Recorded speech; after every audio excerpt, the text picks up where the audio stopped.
Senhor Presidente, senhores membros do Governo, senhoras e senhores deputados, numa conferência de imprensa dada em plena campanha eleitoral, António Leitão Amaro, hoje Ministro da Presidência, apontava para uma redução de impostos significativa e garantia a maior redução de carga fiscal em tempo de crescimento económico de que há memória.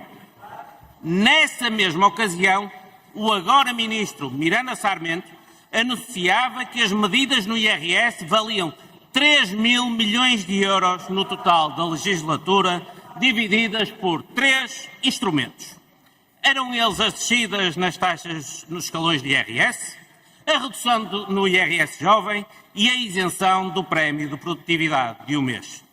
Em momento algum, e reforço, em momento algum, foi referenciado pela AD que a descida nas taxas de escalões de IRS iriam incluir o corte que já tinha sido realizado pelo anterior governo do PS e que já se encontrava em vigor.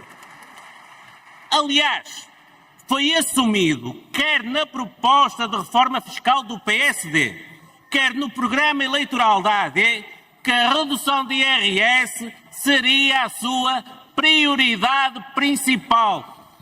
Luís Montenegro, ainda candidato a primeiro-ministro, afirmava perentoriamente que o esbulho fiscal tinha de acabar, acusando então o governo de ser de uma imoralidade sem nome, por não ser capaz de devolver aquilo que está a ir buscar em excesso. Dado que o Estado fechou 2003 com um excedente orçamental de 4,3 mil milhões de euros e com um novo excedente expectável de 750 milhões de euros para este ano, o mínimo exigível seria a AD cumprisse as suas promessas que foram espelhadas no seu programa eleitoral. Senhoras e senhores deputados, um corte de 348 milhões em IRS não é um choque fiscal. O Governo tem a obrigação de fazer melhor, muito, mas muito melhor.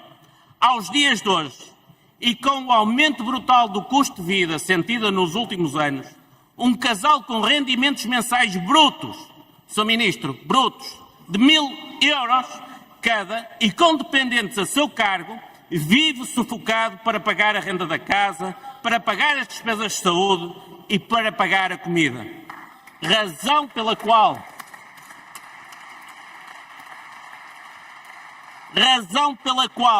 propomos no nosso projeto de lei uma base de isenção de IRS para rendimentos mensais até 1.000 euros, protegendo e favorecendo assim as famílias mais desfavorecidas que se encontram na base da pirâmide de rendimentos.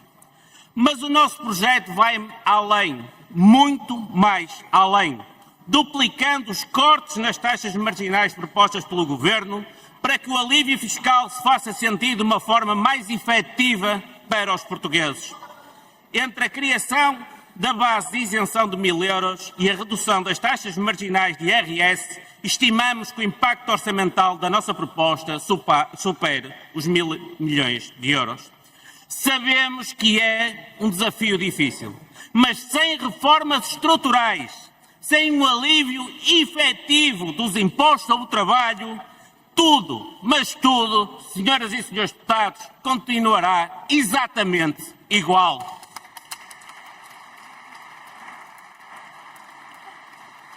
Portugal é o país da Europa Ocidental com os salários líquidos mais baixos, mas possui a 8ª maior carga fiscal sobre o trabalho.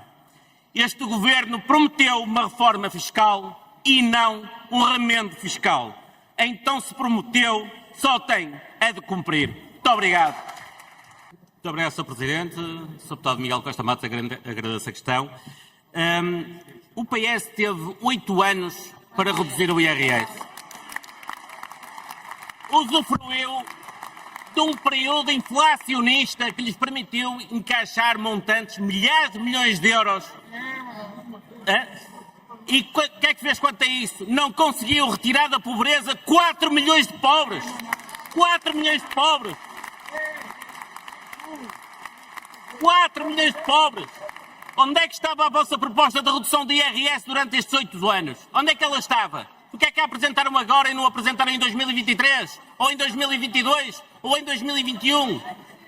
Essa é a grande questão, Sr. Deputado. Mas também lhe digo outra coisa. Quanto a medidas show-off, o PS é exímio. Eu vou-lhe dizer porquê. O Sr. Deputado falou na redução da dívida pública. Sabe como é que a dívida pública foi reduzida? Sabe? Foi com recursos a fundos da Caixa Geral de Aposentações e do Fundo de Estabilização Financeira da Segurança Social. Foi pondo em causa as pensões futuras dos portugueses. Foi pondo em causa as pensões futuras dos portugueses. Foi assim que os senhores reduziram a dívida pública. De uma forma artificial. Percebe, Sr. Deputado? E, portanto, os senhores não são exemplo para ninguém. Para ninguém. E, portanto, eu espero que guarde essas suas propostas quando chegarem ao governo. Porque os senhores tiveram 8 anos para fazer diferente. E a verdade é que não fizeram nada diferente e tudo continuou igual. Muito obrigado. Obrigado, Sr. Deputado.